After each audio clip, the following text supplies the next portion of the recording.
Égalitaire, artistique. En atelier d'écriture, on leur montre quelques figures de style qu'ils peuvent utiliser pour rendre leur texte plus fort, plus vivant. Il y a le principe de la rime. La rime, c'est la syllabe de la fin qu'on prend et qu'on retrouve à la fin du mot d'après. Ça, c'est la rime. Maintenant, on fait ce que font souvent les rappeurs, c'est-à-dire qu'ils reprennent le début. De paramètres utiles à ton corps ou ton matador de près s'intéresse à tes pensées. Si tu parles trop fort et qu'il n'y a aucun intérêt à t'écouter, ou si tu proclames sans son accord toute l'intensivité de ton impertinence, sache que ce qui fera de toi l'élu de son cœur ne te fait aucun leurre. C'est bien ta capacité à ne pas ouvrir trop grand, ce qui fait le charme de ton sourire bien large. Mais quel désenchantement allègrement muet. Aïe. Je suis pas une sainte ni touche, je suis une sainte qui se touche parce que je préfère mon doigt à la queue d'un gars comme toi. Je suis pas une sainte ni touche, je suis une sainte qui se touche parce que je préfère mon doigt à la queue d'un gars comme toi. On va chercher Sarah. Ah, la tête qui fait. Sarah? Elle est où, Sarah? Ah, tu reconnais. Stop, stop. X, et A. Sarah, va chercher Sarah. Voilà, va chercher Sarah. Va chercher Sarah. Tu vas kiffer, il y a une nana, faut que je te la présente, elle s'appelle Julie, c'est une slameuse, elle est terrible. Et je lui ai parlé de toi en plus. Elle a... Hein? Elle est jeune, elle a... Ouais, bien sûr, j'ai une jeune, elle a quoi, entre 20 et 25 ans, on va dire. Et cet après-midi, on fait du slam à la scène, là, tu m'écris un petit texte. Bah ouais, tu fais pas ta mytho, maman.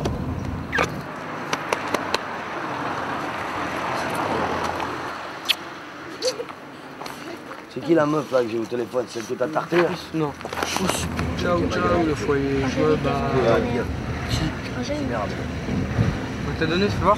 C'est quoi? C'est méga. Alors en fait, ce qui s'est passé il y a 2 ans, j'ai la grande qui m'a fait une big crise d'adolescence, Gaëlle, et qui a clashé un petit peu. Elle a fait une petite école buissonnière, elle a pas osé rentrer à la maison, elle s'est retrouvée face à 2 médiatrices.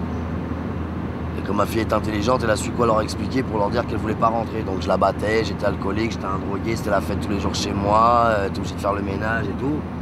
Donc forcément, ils ont emmené la gamine aux brigades des mineurs, ils l'ont interviewée.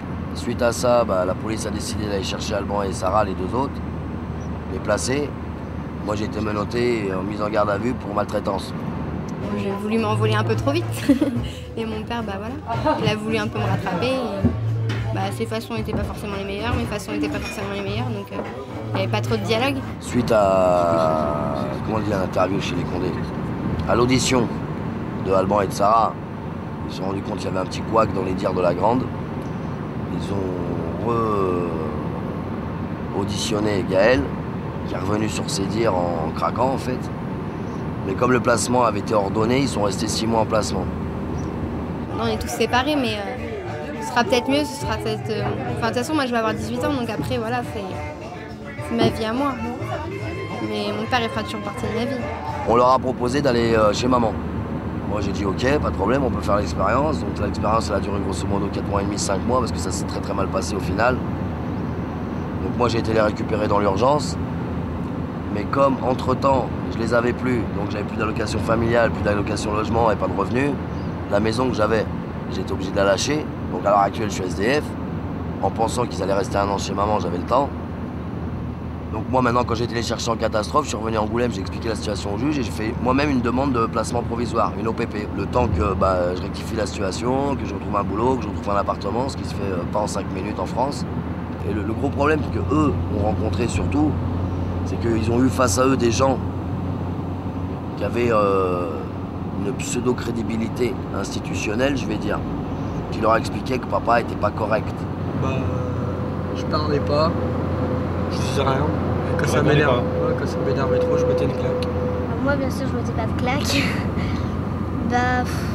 Tout le temps, je disais oui, c'est vrai, oui. Et puis, même si je le pensais pas, mais... Être placé, c'est se retrouver sans ses parents pour une situation quelconque. Quand on était tous ensemble, c'était différent. Bon, bien sûr, il y avait des hauts, il y avait des bas, mais c'était mieux qu'être en foyer. Je préférerais me retrouver avec mon père, mais bon, pour l'instant, c'est comme ça et c'est tout. Dans la situation dans laquelle ils se trouvent, à l'arrière, s'il y a un coupable, c'est moi. Parce que quand t'as des gosses, t'assumes tes gosses. Là, à l'heure actuelle, si tu regardes la réalité, je suis pas en état de les assumer. J'ai pas de domicile, j'ai pas de travail, je peux même pas les nourrir. Donc en même temps, c'est le paradoxe. J'aimerais avoir des nouvelles de ma mère, mais c'est à elle, c'est à ma mère d'en donner et c'est pas à moi d'aller les chercher, les nouvelles. Moi, je leur ai expliqué qu'ils n'étaient pas responsables de ce que j'étais moi. Ils ne sont pas responsables de ce qu'est leur maman. Par contre, ils vont devenir responsables de ce qu'ils seront. Il nous a appris à être un peu comme on veut, mais savoir ce qui est mal, ce qui est bien et savoir faire la part des choses. Savoir après si on choisit notre chemin, mais... Vénère, vénère.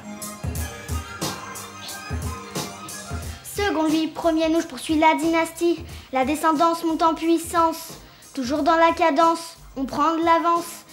Avec aisance, nous on monte en puissance. Elle fait... Ouais, c'est bon, ça suffit. C'est bon, chérie. Attends, je vais lui dire. Ouais, enlève le casque et viens, c'est bon. Premier nous, je poursuis la dynastie. La descendance monte en puissance. Toujours dans la cadence, on prend de l'avance. Avec aisance... On m'a souvent reproché, par exemple, que Alban cherchait à me ressembler. Moi, ça me fait grave kiffer, ça me fait plaisir. C'est mon fils, il a de l'admiration pour moi, ça veut dire que j'ai réussi mon pari, quoi. Un mec qui est gauchiste, il va pas éduquer son fils pour qu'il soit fasciste. Voilà, moi je suis ni gauchiste ni fasciste, mais bon voilà, j'éduque mon fils comme moi, comme je suis, avec mes valeurs. Maintenant, si lui il a les mêmes valeurs que moi, c'est que j'ai un petit peu réussi ce que je voulais, quoi. Et je suis super fier de lui, je suis super fier de mes gosses en règle générale. Donc j'essaye de résoudre les problèmes avec mes moyens à moi, c'est-à-dire que ma mentale, mon idéologie, mon caractère et ma façon d'être. Maintenant, c'est sûr que face aux institutions, je ne correspond pas vraiment au portrait type. Je pense que pas mal de gens s'y réfléchissent s'en rendront compte. Les lois, les institutions sont faites par des gens qui n'ont pas besoin de subir. Ni les lois, ni les institutions. Les gens qui nous gouvernent, les gens qui nous dirigent. Ils n'ont rien de tout ça, aucune crédibilité, ils n'ont jamais palpé la misère. Face à des gens comme ça, moi je reste tel que je suis, quoi, parce que moi je suis sincère, je suis vrai. Avec ma connerie, avec mon langage, avec mon attitude, avec mon vécu, je suis sincère, je peux pas faire autrement qu'être sincère. Et moi je respecte tous les gens sincères et vrais. Je pense qu'on sort un peu des institutions, donc le fait déjà de pouvoir exposer en dehors d'une galerie, le fait de peindre à l'extérieur, c'est une exposition importante par rapport au public qui passe. Et ça touche tous les publics, tous les gens qui vont pas en galerie aussi. C'est ça aussi qui est intéressant, c'est de toucher tout public. Pas forcément des gens qui accrochent à l'art ou qui peuvent s'arrêter, qui discutent avec vous quand vous peignez. C'est intéressant. Mademoiselle.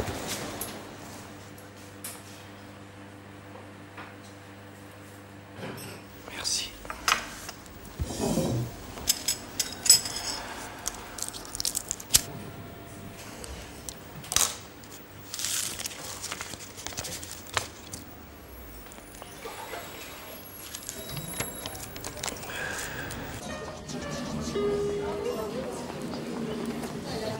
Attends, encore un mot. Le premier.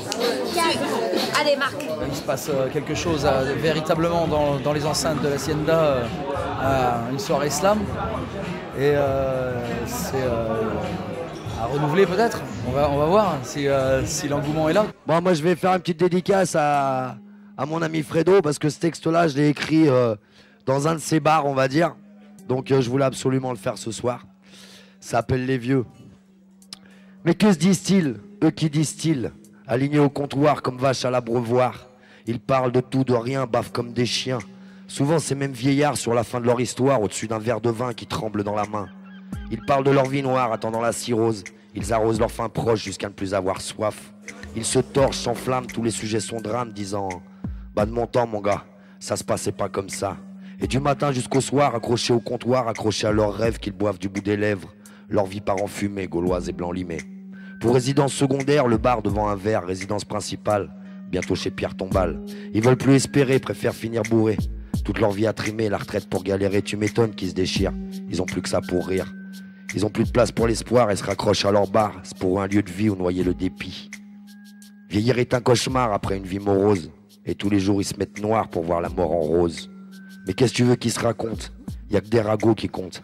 Ils parlent de tout, de rien, de la femme du voisin. Et puis tous ces gamins là, c'est tous des petits vauriens. Et puis ceux-ci, ceux-là, franchement, y a vraiment rien qui va. Et du matin jusqu'au soir, ils nous refont l'histoire, déjà conscients et gênés de faire partie du passé.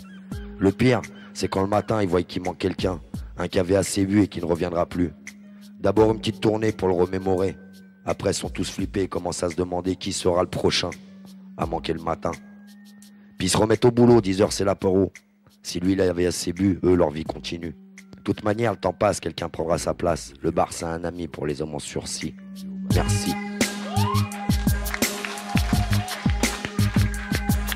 Ça, c'est les tremblements, c'est la scène.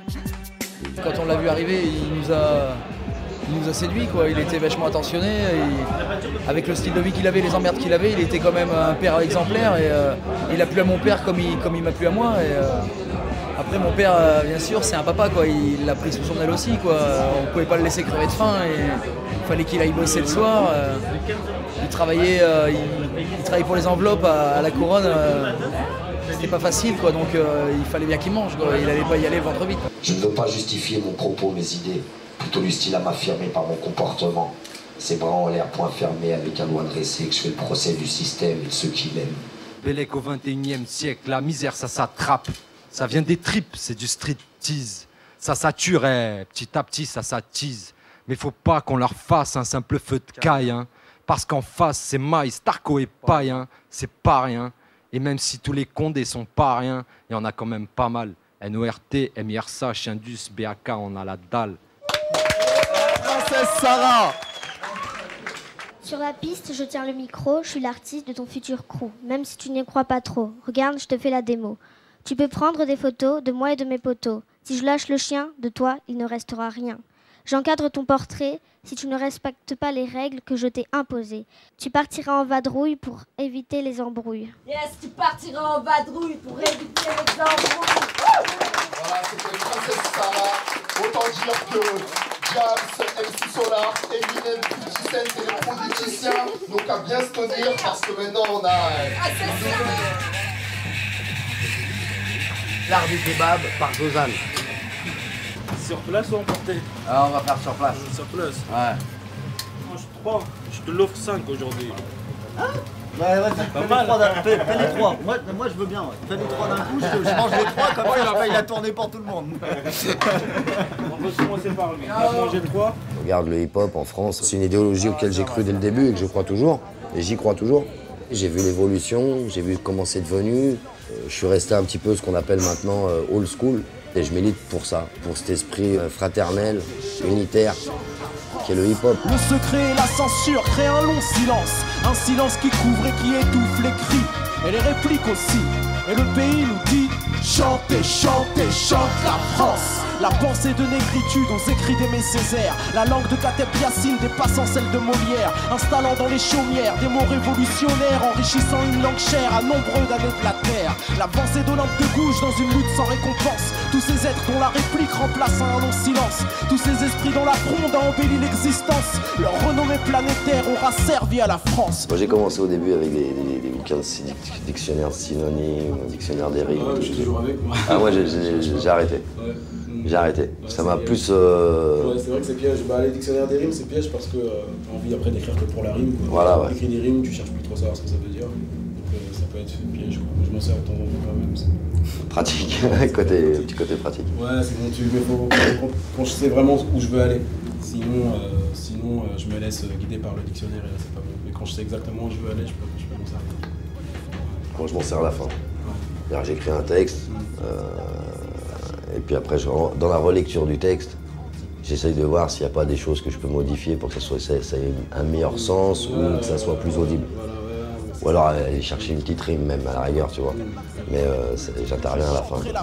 Mon combat, on va dire, il est aussi et beaucoup par rapport à la culture. Ça veut dire que moi, en réalité, ça, je le vois partout dans la culture. Je le vois sur les pubs, je le vois sur les dessins animés. Ça veut dire que dès qu'il va y avoir un accent africain ou antillais, ben voilà, dans un dessin animé, ça va être ou pour le singe ou pour l'âne. Le singe dans